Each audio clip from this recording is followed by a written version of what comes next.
sounds good. It would if you come on, Anthony. No, I'm just an engineer with a Type 5 stand-up. That's all I am. All right. Well, welcome everybody. We're down some folks today, but nevertheless, that's okay. One of the things I'll go in a little bit of out of order. I don't know even if Ben's here. Is Ben here? Gosh, I don't even. We have 0.0 of the. Oh no, Ben is here. I see him. Anthony's here too. Be careful. No. I meant of the. I didn't mean in that way. I meant of the core people that are on Anthony's here. Be careful. No. I'm happy to not be core. I'm just one of the players on the side. Gotcha. I'm having fun with you now. All good, brother. So Ben, are you with us? I see you, but I don't see you. He's there. Yeah, no, there he is now. Okay. And so is Adam, by the way. Adam's here? Yeah. Get out. He's not on camera, but now he is. I'm here. Adam, do you have any awesome, cool stuff for us by the way? Man, I was not prepared to share any awesome, cool stuff, unfortunately. Had I known that 100% of the important people weren't going to be here, Oh my I would have gosh. prepared. Wait. The world's smallest violin there. Because I you're an important person. Too, really. Let's talk about Eric. Let's talk about Eric Monroe's awesome haircut for a minute. And I mean that's noteworthy. I appreciate it. All right. So by the way, Corey and I talked last night and he will be joining us. He has this like meeting at the same time that goes like 10-20 that goes 15-20 minutes. But he is going to come on and talk. I don't know if you guys heard about Yeah, we had one firewall impacted by us out of all of them. So okay. It wasn't global, it was just certain firewalls. Yes. So let's talk. We'll talk about that when Corey comes on. All right. So let's start off. Ben, any exciting wins there for you and the MSA team? You're muted, Ben. Or no mic, one or the other. Microphone. Well, Ben's getting that sorted. I can share one that a partner shared with me. He didn't ask to be named, but they got a notification through SaaS Alerts that someone had set up some email forwarding rules. Well, they were looking at that, so they locked the account down. They actually responded that. They jump into the Microsoft console to do some research, and that user wasn't showing any forwarding rules. Either they were hidden or obfuscated in some way. They couldn't figure it out. But the alert they got in SaaS Alerts had the event ID. They were able to use PowerShell to find that and find those forwarding rules via PowerShell and kill them there. Wow. And I just thought that was kind of funny because I know that on-prem, that used to be a way to hide email forwarding rules, but somebody figured out a way to do it in the cloud. Maybe it was just Microsoft hadn't updated their logs yet, but that he was very impressed that we had provided him with data that Microsoft wasn't easily providing him, and he considered that a win. That's awesome. Tina had something similar, right, Anthony? Way back, Tina, you had with some IPs, or I remember something happened where SaaS Alerts provided you something Microsoft did. And this isn't the first time we've heard that. Is that fair? Yeah, that was geolocation. I think of the IP address, I think. Does that sound familiar? Yeah. Yeah. Or maybe, yeah, I can't remember. All right, Ben, do we have you? I think so. Can you hear me? Yeah, we do. Yeah, good to see you. Nice to see you too. I'm unfortunately nothing from my end. I've been out for a good portion of the week. I had to go up to Ohio, and so I'm playing catch up. So nothing exciting here. I think there's a song about going to Ohio by the Pretenders, isn't there? I don't know. Yeah. Maybe. Ohio. Yeah, there is. All right. Who else has been to Ohio that wants to talk about good women? Anybody have anything they want to share this week? Yeah, I was on an interesting presentation yesterday. We're spinning up SIP to help us manage our 365 tenants. and I happened to see a notice that they were having an office hours, and tomorrow they are releasing an open source plugin currently for Chrome and Edge that will basically filter sites looking for spoofed sites and like spyware type sites. Free of charge, fully brandable. Again, again, following the open source model, they're calling it Check. So the formal announcement is tomorrow, but curious to see how well it works, and certainly better than paying $5 to $10 a seat for some of the other paid products. And this is called SIP from Microsoft? Well, no. This is not SIP is a 365 platform. Okay. To help, it's a multi-tenant management platform. The same company, CyberDrain, is publishing this plugin. Kelvin's done an amazing job with that just for the love of it. It's all open source. We have a lot of partners that use both SaaS Alerts and SIP. There's advantages on both sides, but it is a little bit of a technical lift. But yeah, you got to love a guy who said, here's a need, I'm going to build it for the community. And he's been doing it for years. God bless him. The story that he told is, they were having a conversation about a month ago. He didn't talk about how it came up, but someone said, hey, can we do this? And they developed this over the last month, and they're releasing it tomorrow. So yeah, so just a little about Kelvin. In fact, just jump in here. So we did. I've known Kelvin for years. Amazing human being. Is a 10-time Microsoft MVP. He was on with Ben and Louis Berry. I'll share the recording. We did M365 Mavens last Friday. It was awesome, Ben. I thought you guys killed. I listened to it. It's good. Thanks. So yeah, so Kelvin has an MSP, a fairly large one in the Netherlands, and he was, has a lot of M365 tenants. Knows the graph incredibly well. Was incredibly frustrated managing them all, and started writing a bunch of scripts. And lo and behold, the reason he kept it open source was he got a lot of collaboration and help. So now SIP has, I think, north of 10,000 MSPs running it. It's very collaborative with SaaS Alerts. Many run both. And I've already gotten the wrath from folks like, I think, Tina and others, or somebody, about running both workshops on the same day, same time at Right of Boom. So yeah, so Gary, there's no excuses here. You have to come. You can either do the SIP administrative certification or the SaaS Alerts. Wait, you're changing it, right? Huh? You're changing it so we can attend both? We'll see, Tina. We'll see. You have to. Andrew, I have a proposal. Yeah. Record both sessions and make it available to attendees so they can watch it on a recording. I want to be at both, Andy. No, I want to be at both. Okay. I think, Tina, that's a boundary issue here at this point. Yeah. Ben said he'd go anytime. Ben, what we should do? It could be like dueling pianos. We could put you guys both in the same room, right? One go. Perfect. And the other go, All right, back here. So other wins. I consider a win, Jan. Thanks for coming on all the way over from Denmark every week. How are you? I don't know if you can take off your. He's trying to take off his mic, but anyway, if he can't, he'll let us know. Other wins. Anybody have anything? I've got an interesting story. Does it involve your barber? Unfortunately, no. Okay. But pretty unbelievable. How everyone's trying to reduce IT costs, and I had a prospect call me up and say, "Hey, we're all cloud now. We don't need anything." And it was time to renew our Meraki firewall, and we didn't want to pay the money, so we just went in and took it out. Oh, that's good. Now, can you come over and fix this for us?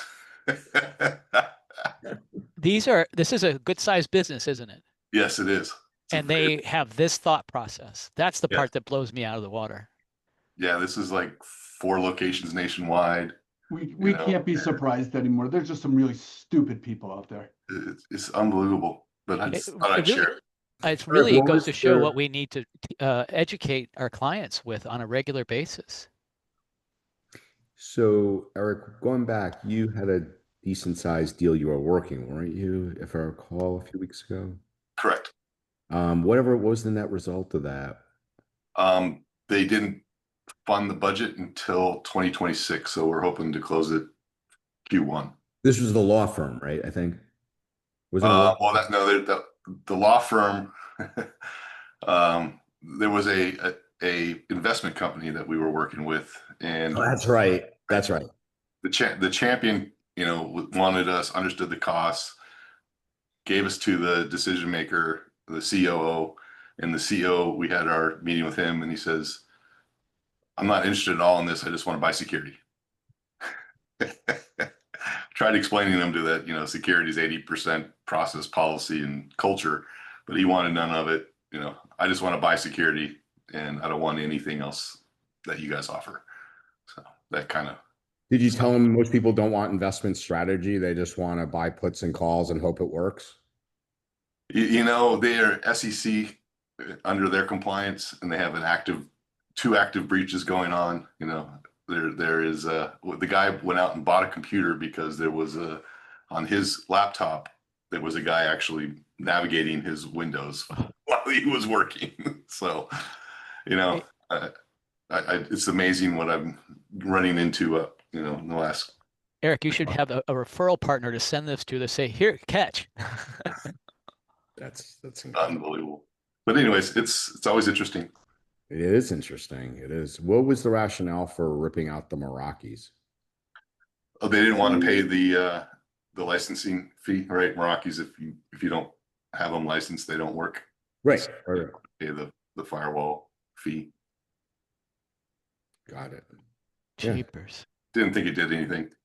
No, not at all. All right. It's kind of funny along those lines. So when we hire an engineer, we have a technical assessment.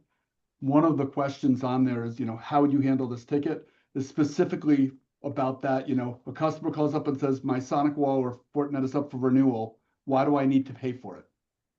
And we want to obviously see what their answer is and how they approach the conversation. But yeah, this has been going on for a long time. It's not new. Yeah. Well, I guess what's interesting about it, Gary, is with not that it's new, but certainly the news flow and do you think we're at the point where everybody's just numb, like whatever? Like, is it we've gone the other way for a lot of these companies where that's why it's not going to happen to me, the same mentality? Well, it's certainly not for a lack of news flow about cyber incidents. Any thoughts on it, Gary? The conversations that we have on a day-to-day basis around security and getting people to do the simple things that don't cost money. Oh, but my users won't like it. It is a struggle. And then getting them to pay money on top of that, it's astounding. Do you think it's incumbent on us to still do a better job to try to tie it to their business? We try. We have those conversations. The conversation is not about, this is about business risk and talking about the exposure. Should you have a breach? What's the implication? How long are you going to be out of business? Compliance issues. The breach we spoke about 2 months ago, interestingly enough, during the post-mortem, we had a conversation with the controller and said, well, I'm curious, if the breach were worse and you guys didn't have your server for a long time, how long could you work? She said 2 or 3 months. What? She was fired last week. Wow. Something, Andrew, I think I shared with you that in the automobile industry, Jaguar Land Rover was hacked in August, and they're still out of production. And they're not expected to come back until the end of September. And the domino from this is their suppliers may have to lay off workers because they can't produce. Yeah. These Yeah. stories, I think, add value to Oh, this yeah. communication. That's what, May Yeah. I make a suggestion? Why don't you turn into how much revenue do they make per year and how much does that translate to per day? And if the average breach disrupts them for about 20 days and if they're at least $1 million, they're losing what, 25,000 per day, multiply that, or even $10,000 per day, multiply that by 20 days. Can they afford to survive? Just turn it into revenue, to language that the CFO can understand. Even an idiot CFO who got fired, like you mentioned. Yeah. I agree with you, Peter. It's all about tying it to revenue, risk and revenue. But even still, a lot of times you have these people with their ears off and they only want to hear what they want to hear, but you're absolutely right. I got a situation where we were working on a deal recently with a company. It's about 200 employees, 24 million in revenue. And they just let go of the IT director, the CEO, and a whole bunch of other people. They've identified that there was an insider abuse, somebody stealing money. While that may not be a cyber incident per se, we've gone in and done an assessment, looked at what their posture looks like, scanned their environment with publicly available tools. Said, you guys have some serious breaches, and I'm actually gonna write a letter to the CEO to get his attention, because otherwise this company is going to shut down. They have multiple offices throughout the U.S. and this just happened within the past week to us with this prospect. Interesting. All right. I have a question for you all. I was at the MSP Summit. By the way, is Corey here yet? I just wanted to kill a few minutes. Corey's not here. Okay. I was at the MSP Summit in Orlando, and the new head of North America SMB from Microsoft was there. And trying to remember her name. I'll look it up and share it in a second. My question to you is, what percent, first of all, what percent of would you say your business is attributable to Microsoft? Like, in other words, you know what I mean? How critical is it? Maybe on a 1 to 10 scale to your business in some way, shape, or form. I think it is the driver for all the other services that we attach this, because Microsoft isn't complete in that regard and doesn't deal with that level of service. So I would say it's a requirement. Yeah, and I'm in agreement, Andy. I was just wondering, and I agree, it can't. Or are you saying as a percentage of revenue or as a percentage of customer affiliation? Let's make it just on a 1 to 10 scale without revenue. Like, in other words, I agree. Microsoft doesn't do anything without all of you on the phone, on the Zoom here. Right. So I think it's a requirement. A 10 would be the requirement for Microsoft. At least that's how I would perceive it. Okay. Anyone else? Eric, Gary, anybody? Ben, when you were in business as an MSP, what would you rank it? Sorry, what was the question? I was kind of working on other things. That's okay. I was talking about, listening to the head of North America, new head of Microsoft North America, SMB.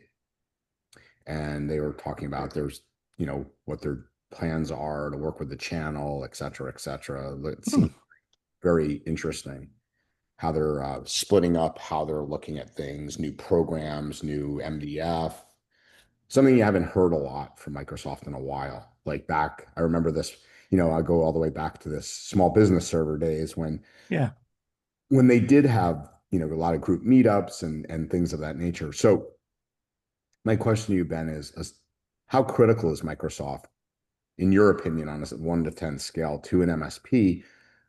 And I acknowledged to Andy, Microsoft doesn't work or function without the MSP. I get that. So I'm saying, given that, what's the criticality on a 1 to 10 scale?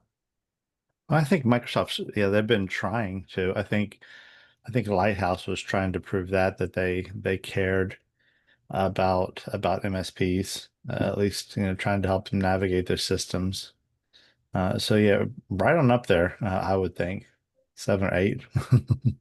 And Yeah. I think it's, probably a 9, if you compare the amount of clients that are on the Windows stack versus Apple and Google, right? That it's less than probably 10% of, with Apple and Google. So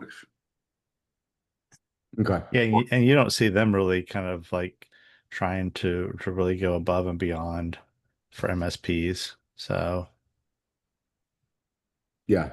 And so my follow-up question, and I didn't do this yet, but because I established a relationship with this person, would you guys want to see that representation at a Write a Boom? Would you want to hear from them? oh heck yeah. yeah, All day absolutely. long and on Tuesday. We're Oh, dealing yeah. with them. Andrew, that would be a nice sponsor to have at your event too.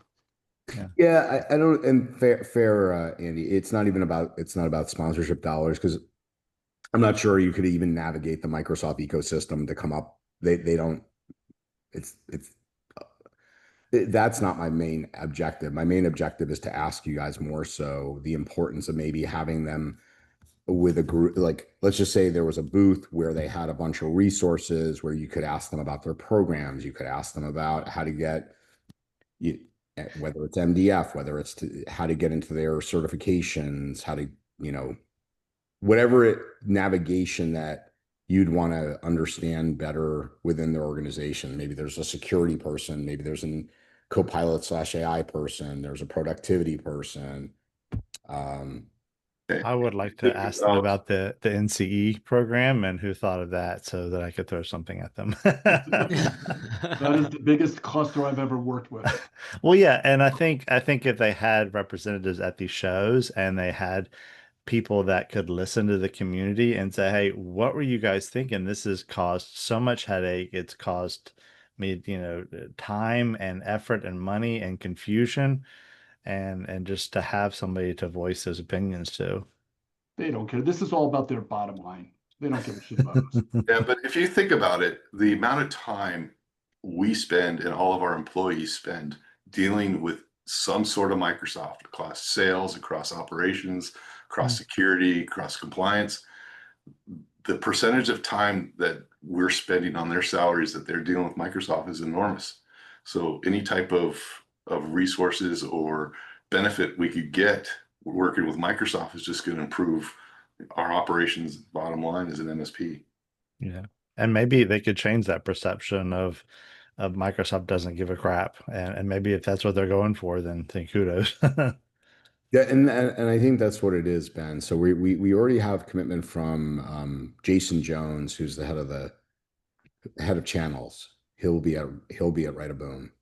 So now I'm trying to get basically his peer. I wanted to ask you guys if having his peer would be important, and then we're also going to have some of their security architects there, and so I just wanted to get everybody's sense of if we could get some of their programs people there, and there was this kind of, call it a booth where you guys could go up and. It'd be great to have a topic about AI and cybersecurity as well, from Microsoft's perspective.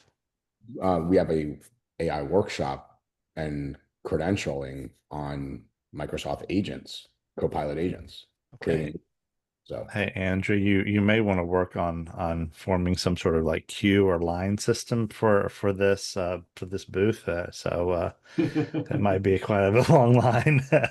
you want maybe a dunk tank, Ben? Oh yeah. Oh, a complaint department. How about that? Take a ticket. 5 tickets. There you go. Now I serving don't know if number that 994. I know you guys are joking around. I don't know if just bashing them, No. but how can we work better together? Typically Exactly. works better with organizations this size that, so. Yeah, because I mean, individually, their customers may not add up to a lot of money, but collectively, I mean, that's a pretty big chunk of change. Yeah. Yeah. Okay. Well, thanks for that. Okay, is Corey here yet or no? No? Okay. Ben, again, I'm going to put the URL of the recording in here. This was a really well done webinar we did last Friday. Put the URL in chat so you can hear three awesome folks that really have strong expertise in M365, whether it is at the configuration level, whether it's at the threat detection level, or just in general, the Microsoft Graph, GDAP, et cetera. We talked about a lot of different things. Anything stand out to you, Ben, that you walked away with? And did you learn anything from Kelvin or Lewis sitting in your shoes? That I need to work on becoming a Microsoft NBB, apparently. I think you got a nomination in waiting. There you go. No, they're extremely smart guys, and yeah, I was also, like I said in the chat, I was impressed that Kelvin also runs an MSP, and you said a large one, and that's just I don't know when he sleeps. I don't either. It is not a small MSP at all. Now he has partners, but all right. So I'll move on from Sonic while I'll wait till Corey comes. Were you guys aware of this one as well yesterday? Does anybody have WatchGuard? We used to sell WatchGuard. Because this one needs to be addressed. You dealt with it, Mike? We are actively upgrading our customers' firewalls as we speak. Okay. Yeah, this is a very serious one as well. So let me just put this in. If any of you have or know of any peers running WatchGuard, this is a CVE of a 9.3, CVSS or 9.3. And you know, it's interesting. What do they say here, Mike? They're like, they kind of talk out of both sides that it's only vulnerable this way. However, there still may be risk. So we recommend, you know, fixing it. Just patch them all. What's that? Just patch them all. Yeah, exactly. So that is the recommendation here, certainly to take care of them if you are running or know of anybody running them. All right. So I'm going to take a break. Maybe we'll talk with Tina for a little bit here. Tina, I'll segue because this is I'll put this. This is a really interesting threat report, and I think this is something, Tina, you dealt with a client.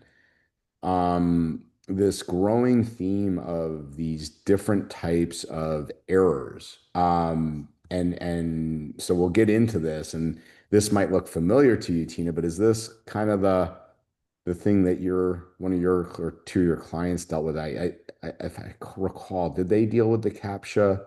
Yeah, a couple of months ago, we had that back to back at a couple clients. We used Defender, and it kind of captured it all. It was really neat to watch. Yeah. So this is a growing one. I want to kind of walk through it with everybody so you can educate your clients on it, make sure they are very well aware of this. What are they? Fake errors, real threats, as they like to call it. So, let me hand it to you, Tina. Do you mind setting the stage and kind of reading the email, and let's talk a little bit about what the perspective was of your client, and we'll come back.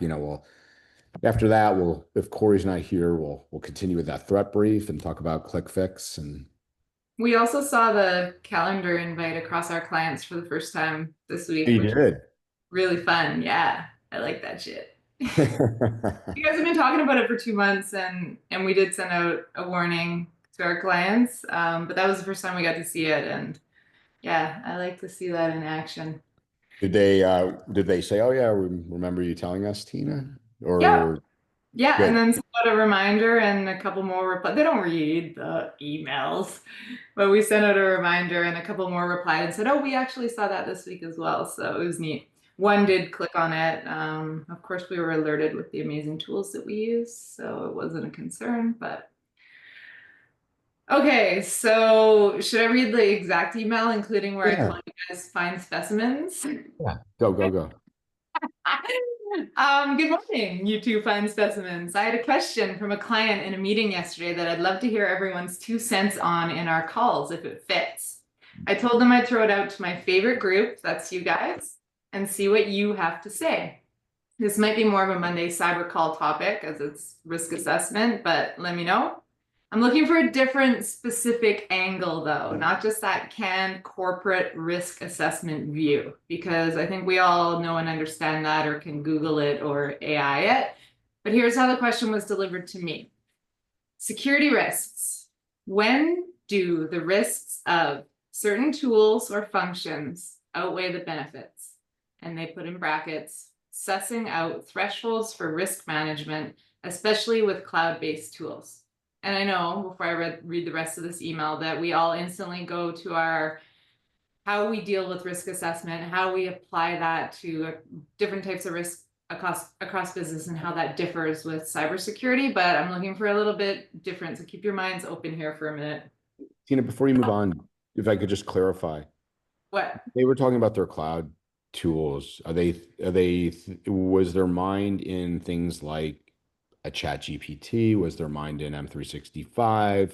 Was it in the bot? Like where was their mind in this? Well, I think we'll get to that at the end where I think their minds are, but I do think, yes, these extra tools that we're going to use, including AI tools, including ChatGPT types of things, or Copilot, or other add-on apps that might bring risk or vulnerabilities and things like that. So in general, at the very end of this email, I'll say what I think they're thinking, which is kind of how I think every day, times.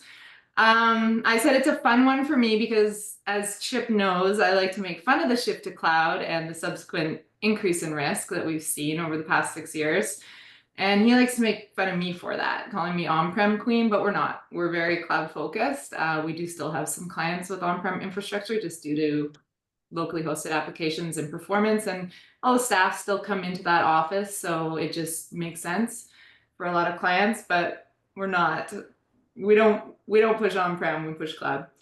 When it fits. So my response was pretty standard, reviewing how they currently handle risk management in other areas of their business, talking about how cyber risk assessment is assessed differently due to how quickly things evolve, among other things. And of course, Tina's personal opinion on being by the balls by Microsoft and other products and driven down this ever narrowing path like cattle. I'd love to hear personal opinions on this. When does the risk outweigh the benefit? This is obviously, it varies depending on business operational needs, but I don't just mean define your scope and objectives, identify assets, data, evaluate security controls, identify tests, compare costs, etc. I'm looking for personal opinions on where things are going with cybersecurity, risk, and AI, and if maybe, just maybe, it will come to a point where this standard assessment that we use no longer really applies, or is just as safe as we it is as safe as we want it to make us feel, or if it's just irrelevant because it's all we can really lean on. And I said, maybe this is an inappropriate train of thought for the calls as it's anti-progress and sales. And happy Thursday, boys. So yes, I do not want the canned responses. I do not want the, this is how you deal with risk assessment. I want to hear how everybody really feels about what we're doing and how fast this is driving forward. And my favorite statistic that if cyber crime was measured as a economy or as a country, it'd be the 3rd largest economy in the world, like where we're going with this and how everybody feels about that and onboarding of these tools. Not, okay, we're going through our risk assessment and we're going through the process of, what we've all been taught to do, but how you really feel about, is it okay to maybe stand back and say, you know what, we're okay without these tools because we don't understand the risk, or we don't know what the future risk is going to be because the risk is changing so quickly. And I think the client's thought was that, because I think a lot that way, right? Like, obviously, business operations, the benefit that you're going to see depending on what you're doing in your business might outweigh the risk. And you can go through your general assessment of cost versus risk and compliance. But if you don't necessarily need it, and this is a nonprofit that asked this question, they really are focused on protecting their clients and their client data and that information. I think they're saying, do we use these tools, or do we just do things a little bit old school and be okay with that? What your responses to that internally? Maybe drop business for a second and everything that you know, we're all at different levels, and just how you feel about that. Go. Yeah, so real quick, Suji, you were the first to make a comment even before Andy had his hand up. You had a client switch from cloud back to on-prem. So maybe you can use that as a talking point here to answer Tina in your way. Yeah. Actually, I happen to work with a lot of nonprofits on the personal side. I do free work for them all the time because money is great, but I honestly don't give a shit about money. I let my wife worry about that. So we had a customer who is in the construction side, and construction, obviously massive business. They make tens of millions a year. But as the owner's brother got involved and they, due to COVID, had to switch to cloud, they went to a cloud hosting provider, moved all their apps up there, Sage, everything in between. But the experience was okay, and their costs just kept going through the roof. So as they moved their other line of business apps to the cloud, well, guess what? Because your data is in the cloud, who has full access to your data? Your vendor does. And what do they know? Every penny and cent you spend all the time. So what are they going to do? They're going to model a structure that says, hey, we see John Doe's making 10 million a year. Why are we charging him 5,000 a year? Let's bump it up. So those are the kind of structures and pricing models that are coming out of that. Because when your data is in the cloud, at the end of the day, it's never truly your data unless you have a private cloud and it's very specifically set up. That vendor always has access to your data. They can run whatever analysis they want, the whole shebang. So when we talked with this customer and they brought up those pain points and the constant increasing costs, we looked at a solid on-prem server alternative. I mean, we went with it. We told them, look, you want to bring these costs down? Let's get a big beefy boy in here. You're obviously going to have to deal with coming into the office. And they're like, we'll deal with it. Do not care. You know, we'll bring all your apps back. Performance will be exactly what it'll need to be because you're right there in the same environment. No cloud internet, no hotel Wi-Fi, no construction interference involved. And they are happy as bee's knees can be. And that was a situation where we had to listen to the customer to understand their business need and then realize we can get them secure and still obviously keep them in line with what their business goals are. Quick question. Can I respond? Okay, you go on, Andrew, first, then I want to respond to him. I was just going to ask him a question. Suji, did that also mean like literally come into the office, no VPN access? Like we're going to lock this down as heavily as we can from that perspective as well?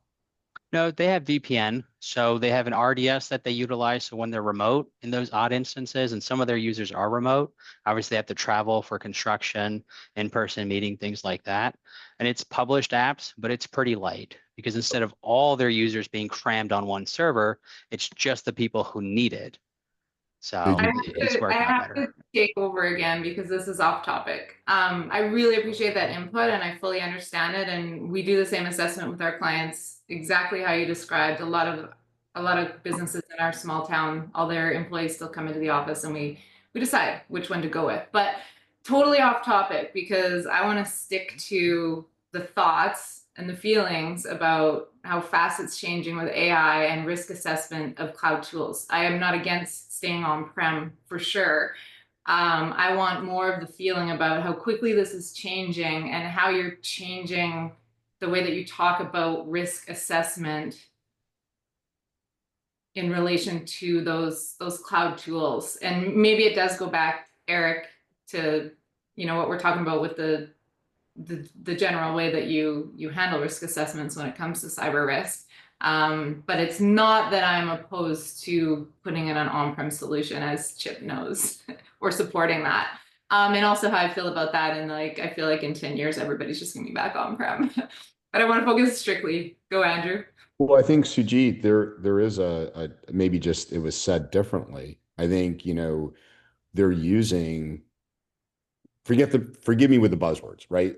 as Yeah. Suji was suggesting, all companies we know are using intelligence, AI to analyze your information, right, Tina? So I think that's I'm just sharing. I think Sujit was trying to say that, you know, it wasn't necessarily like, yes, there was an assessment done of their business needs, but I think the client was sitting there basically saying, hey, we know we're being analyzed. We know that, you know, this data is not really our data, and we don't want others looking at our data. I mean, Yeah.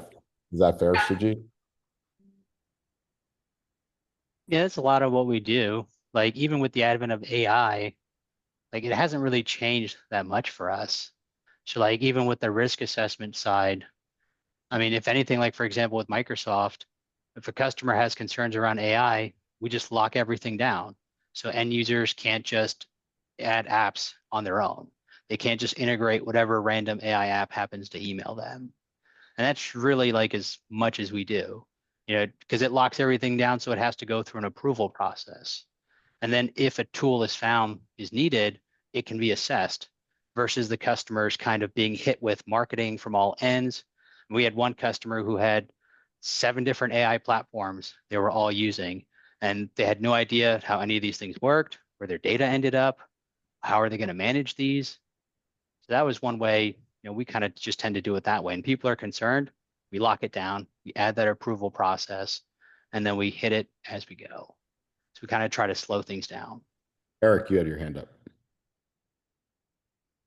Yeah, I agree. You know, you have to have a policy about every service and every tool that you have and what it addresses and how you monitor it and explain that to the clients.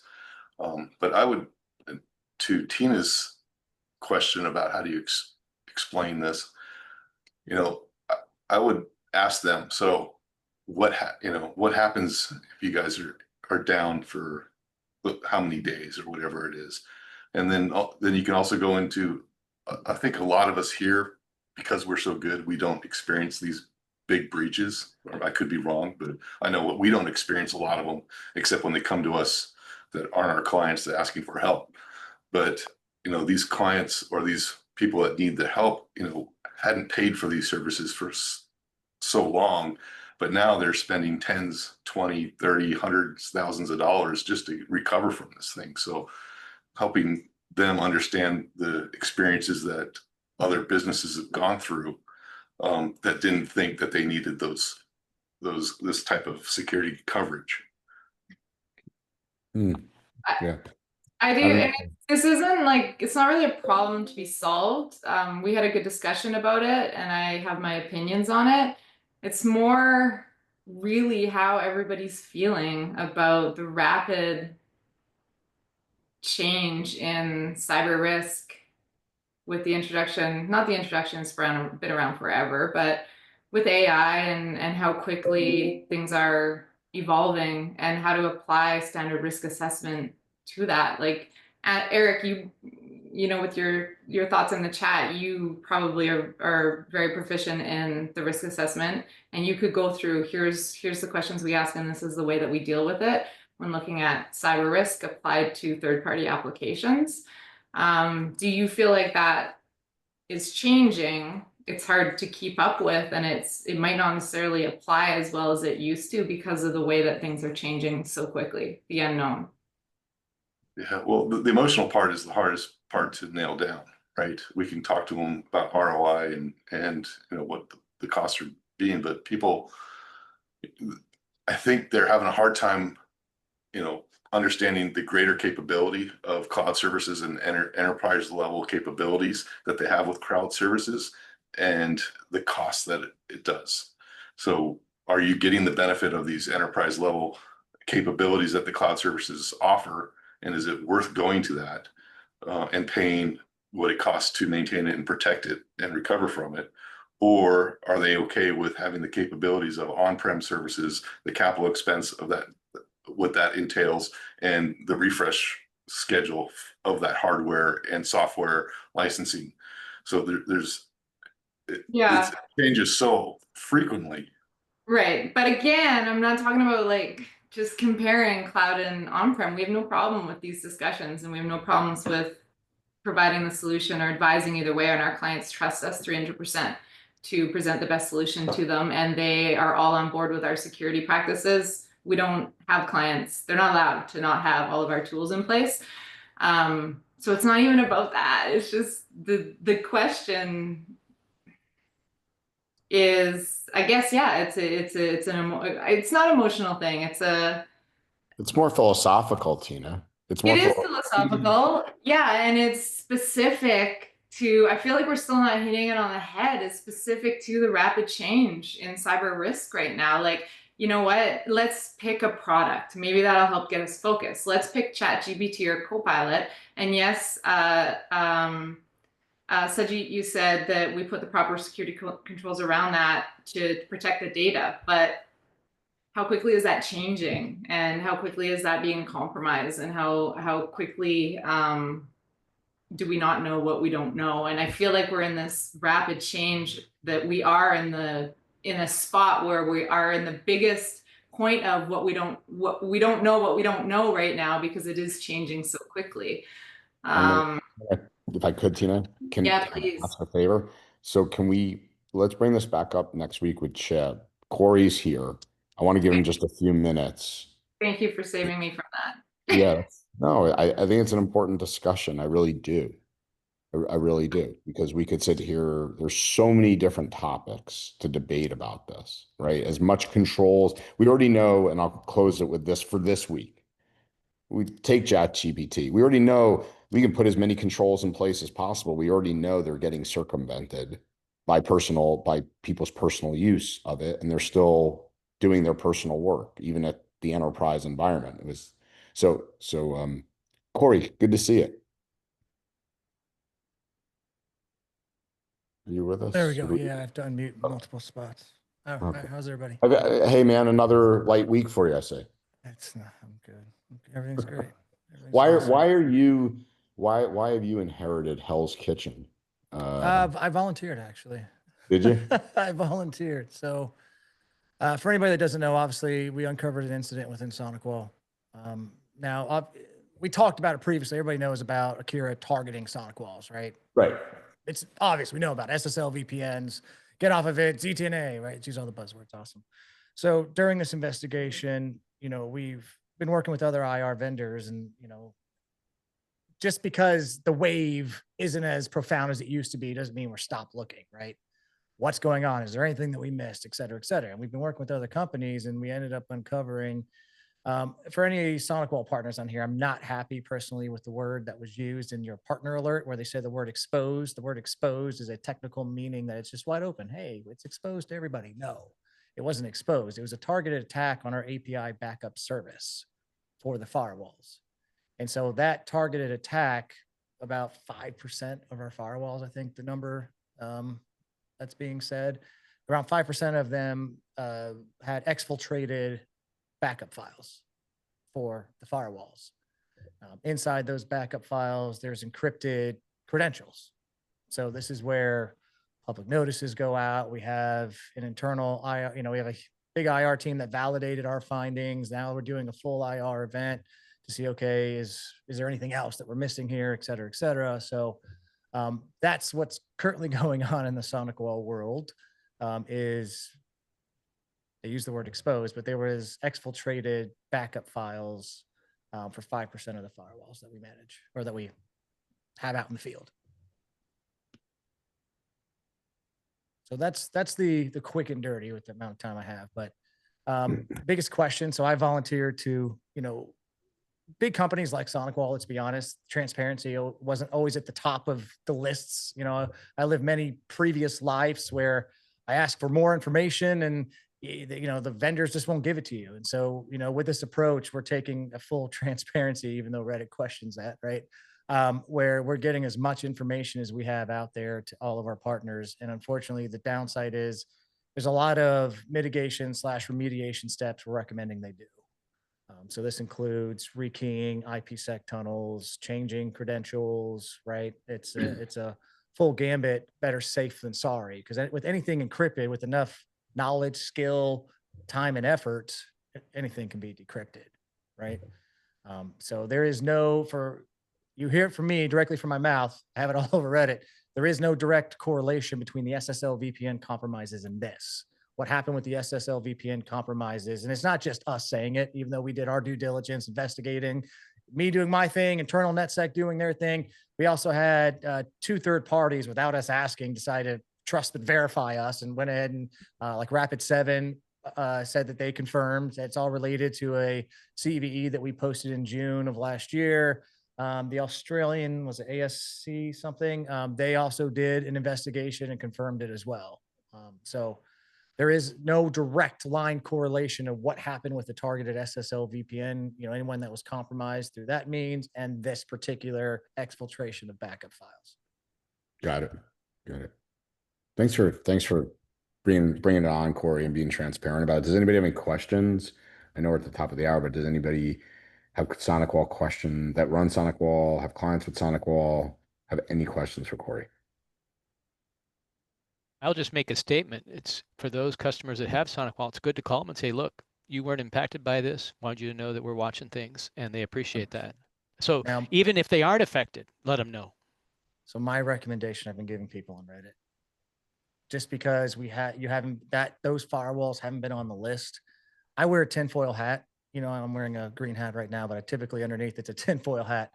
If this was my environments, I would still touch every firewall. I would use this as another reason to go in and just rekey things, rechange passwords. I'm still dealing with compromises. And when I look at SonicWall configurations, again, we're still using VPN without MFA. We still have WAN HTTPS WAN enabled ports when it's not needed. We have attack surfaces out there. And this is not just relevant to SonicWall. This is also relevant to Fortinet, to WatchGuard, et cetera, right? You need good hygiene when it comes to these firewalls because it's your front door. And, you need monitoring. And this is another thing. Every compromise I've had to try to help someone with, no one's monitoring their firewall. If I'm at your house and I'm on the other end of that front door and I'm kicking, I'm big enough with enough time, I'm going to get through your front door. It's a matter of you being able to respond and get me to stop kicking. Right. But if no one's monitoring, you're not home and no one realizes that someone's kicking at your front door, it's just a matter of time before your prevention capability fails you. So are we to change like admin passwords, everything? And there's a whole list. If you're a SonicWall partner, you see the whole list of things they're recommending. Obviously, out front, you have to prioritize anything that we've identified. There was a cloud backup from an unknown entity, right? That this is, from what we're seeing, these are your hotspots. Again, my recommendation, Corey, Clark's recommendation, right, is I would still touch every firewall and start changing passwords out of caution. It's better to work these things out. Because again, when's the last time you've changed your passwords on these firewalls? When's the last time you did an audit on these firewall settings? And I'm here to help. You guys have my information. If you don't, see Clark at sonicwall.com. I've offered a lot of our partners, even some that aren't doing direct services with me on managed security services side. I have a way of getting you and I can look at your SonicWall configuration and give you some pointers of, hey, you need to look at this, fix this, fix this, fix this. All right. Thanks. Yeah. Thanks a million, Corey. Really appreciate it. Again, everybody get a chance, look at some of my LinkedIn posts from the last couple. I haven't posted anything because I've just been too busy in the past week and a half. But previous to that, I gave a lot of recommendations for any firewall. When it comes to SSL VPN, when it comes to LDAP configurations, when it comes to general hygiene, when it comes to a firewall, now's the time. Please take a look. Reason for that is because a lot of us deal with SMB on this call. If not all of us deal with SMB on this call. And again, this is why SonicWall is so heavily targeted. This is why Fortinet, WatchGuard, all of us are so heavily targeted, is because what was said earlier, I don't know if it was Tina that said or someone else responding to Tina, the understanding is the majority of SMB doesn't have very good security posture. They don't have the budget to have what a large enterprise organization has to, right? And so it's easy for an SMB to have one misconfigured thing that'll be the entry point or the catalyst point for the adversaries. Yeah. Well said, Corey.